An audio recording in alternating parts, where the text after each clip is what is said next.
Timeliner actually comes with over 400 activities across the curriculum, and I'm going to go into those a little bit later. But to start off, I'm going to make a simple timeline from scratch, and it's going to be on space exploration.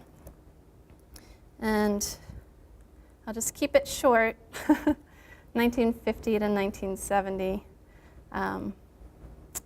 And I can begin entering events in here very easily. Anybody know what happened in 1957? Right. So Sputnik launched. Just add another. And you can see as I add these, they just get added to the timeline below. First American in space.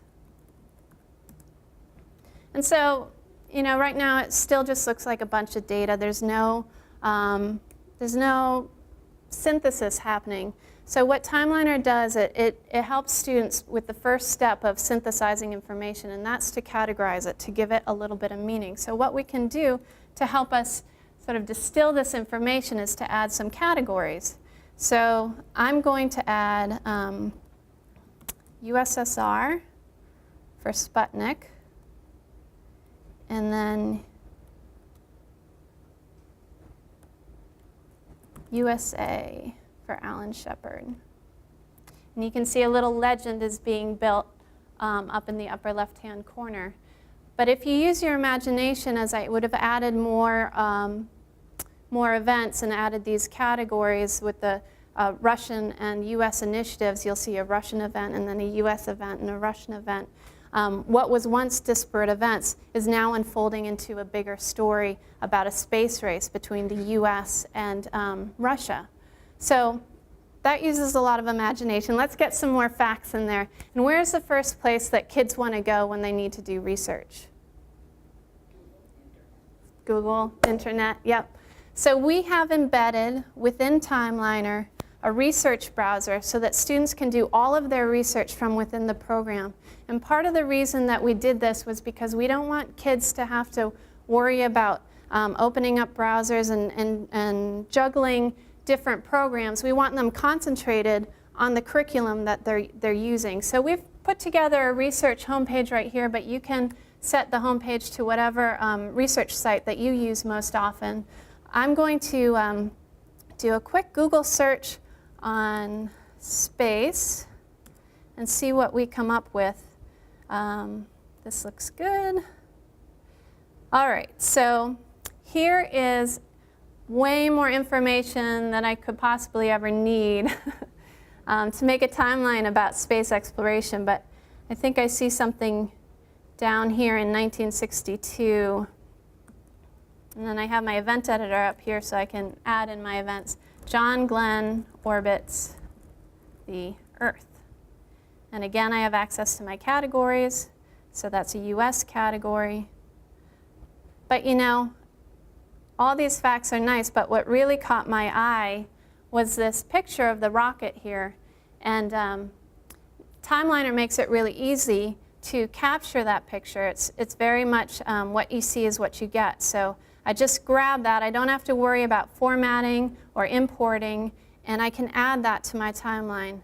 So I'm going to add that to the Alan Shepard event. And what you'll see up here in the upper right-hand corner is that there is now an icon in the media area which indicates that we've just added a piece of media. And then next to it, there's another icon in the citations column. And let me show you what that is. If I go to the graphics tab, you can see that it has automatically collected the citation information for that image.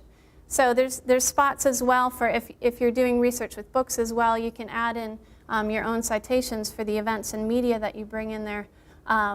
So that's a very important reinforcement of attributing the correct citations for your work.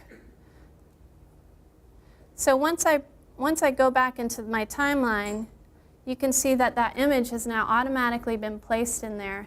My John Glenn event is right here. So you've got a lot of possibilities.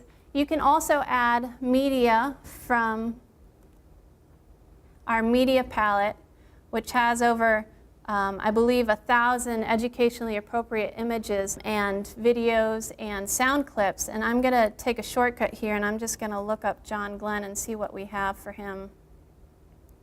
I've got an image, so I'm going to add that to my John Glenn event. You can see that the kids are now engaging with the content. They're making it relevant to themselves, and that's reinforcing their understanding. And of course, you can browse to any images or files that you have on your desktop. And let me get one. Oops.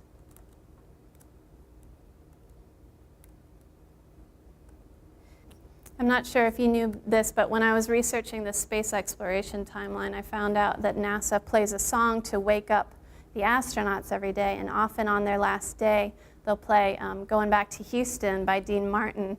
So I want to add that one to, I'll add it to the Alan Shepard event. So you can imagine how personalized students can make these timelines. And then as a final step, I want to show you that there's multiple views that you can view this information in, the vertical, compact, but I think the most important is the slideshow mode. And this is what I mentioned earlier about students presenting what they've learned to their peers. That's not only an important 21st century skill, but it's also an important part of the learning process. Research shows that if kids are able to articulate what they're learning, they understand it better and they retain that information better. So we've built in a slideshow mode, also for the same reason we built in a browser, so that kids are focused on the content and they're not juggling different programs. So I'm going to put in a cool transition, and you can see that in just a matter of minutes, I have created a presentation on space exploration. So there's that sound clip.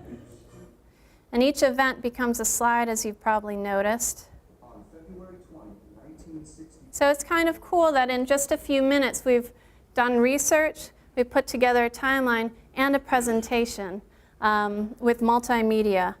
So that's one half of Timeliner, making timelines, but there's a whole other half that's making sequences, and that really extends its use from beyond social studies into language arts and science and other curriculum areas.